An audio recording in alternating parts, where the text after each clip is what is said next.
네, 이재명 대표 체포동의안 표결 결과가 전국에 큰 파장을 몰고 왔습니다. 얼마나 압도적으로 부결시키느냐 이런 기대를 했던 민주당 지도부는 예상과 전혀 다른 결과표를 받아들었고 결국 이재명 대표도 리더십에 큰 타격을 입게 됐는데요. 이 대표의 정치적 운명과 전국 향방, 오승용 킹핀 정책 리서치 대표와 얘기 나누겠습니다. 안녕하십니까? 네, 안녕하십니까? 일단 이번 체포동의안 표결 결과 먼저 한번 정리를 해보고 가죠. 네, 현재 민주당이 불난 호떡집이다 이렇게 표현할 수 있을 것 같은데요. 297명의 의원이 체포동의안 표결에 참석을 했습니다. 찬성 139, 반대 138, 기권 9, 무효 11. 민주당에서 최소 31명의 이탈표가 있었고요. 범야권으로 범위를 넓히면 최대 38명의 이탈표가 있었던 것으로 추정할 수 있습니다. 심지어 찬성이 반대보다도 한 명 더 많아서 체포 동의안 표결에서 부결을 통해서 체포는 막았지만 정치적으로는 이재명 대표가 패퇴한 표결 결과다 이렇게 정리할 수 있을 것 같습니다. 일단 이 대표 직접 표 단속까지 했지만 결과는 예상 밖이었습니다. 결국 이 사법 리스크에 대한 우려가 표면적으로 드러난 것보다는 민주당 내에서 더 컸다. 이렇게도 좀 해석이 가능할까요? 네, 그렇습니다. 표결 직후에 박홍근 원내대표를 등지고 앉아있는 모습이 인상적이었는데요. 의원들, 당내 의원들의 표 계산에 실패한 원내대표에 대한 불만을 읽을 수 있었던 그런 표정이었던 것 같고요.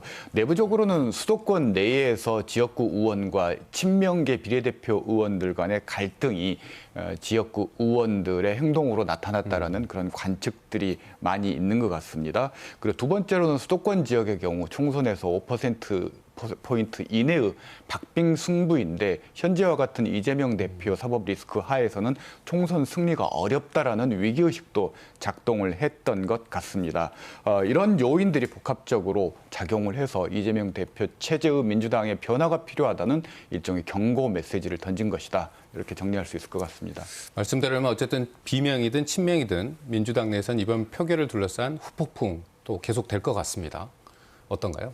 일단 이재명 대표를 비롯한 친명계 내에서는 다양한 강경 온건 주장들이 같이 나오고 있습니다. 강경 진영에서는 내부적으로 비명계와 같이 당을 할 수 없다.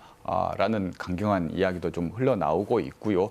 원내대표에게 책임을 물어서 새로운 원내대표를 선출하고 국면 전환을 시도해야 된다는 의견들도 조심스럽게 나오고 있습니다.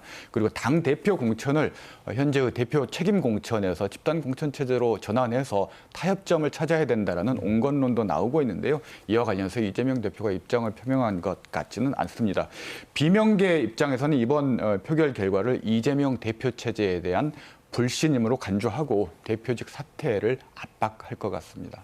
어쨌든 이 대표로서는 사면 초과에 빠진 상황인데 이 대표 어떤 정치적인 선택, 거취에 대한 선택할 수 있을 걸로 보시나요? 이재명 대표 체제의 두 축은 결국은 방탄 국회와 그리고 공천권을 이 대표 체계로 집중시키는 것이었는데 당 대표 공천권을 내려놓는다든지 또 당 대표직에서 물러난다라는 것은 이 대표 입장에서는 사실상 사법적인 신변 인수를 당한 것과 큰 차이가 없기 때문에 선택지에 들어있지 않을 것 같고요. 최대한 6월까지는 현 체제에서 버티면서 본인의 활로를 모색하려고 하는 그런 시도를 할 가능성이 현재로서는 가장 높아 보입니다.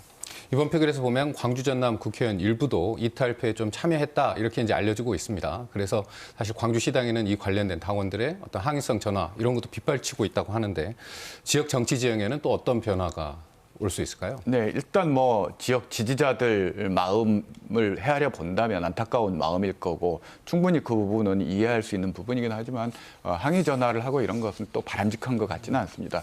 실제로 광주 전남 호남 의원들이 이번 표결에 이탈에 주도적인 역할을 했을 개연성은 높지 않습니다. 왜냐하면 경선이 곧 본선이기 때문에 선도적으로 움직이기에는 변수가 너무 크고 리스크가 크기 때문에 아마도 이번 방탄 표결에는 부결표를 던지고 이재명 대표의 추가적인 후속 조치를 기대하는 입장이었을 것이고 대부분은 아마 수도권 의원들을 중심으로 이탈이 주도적으로 이루어진 것으로 추정하는 게 합리적일 것 같습니다.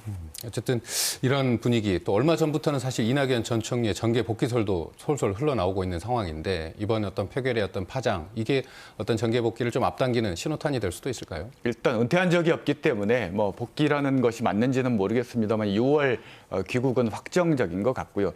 이재명 대표의 리스크가 커졌기 때문에 상대적으로 대안으로 주목받을 수는 있을 것 같지만 당내의 친명계, 친문계 그리고 민평연계 그 누구도 이낙연 전 대표를 제1순위 대안으로 고려하고 있지는 않은 것 같습니다. 결국은 본인이 싸우면서 본인의 자리를 차지해 나가야 되는데 공천을 둘러싼 계파 갈등들을 조절할 수 있는 리더십을 창출할 수 있을지 아직은 미지수라고 생각할 수 있을 것 같습니다.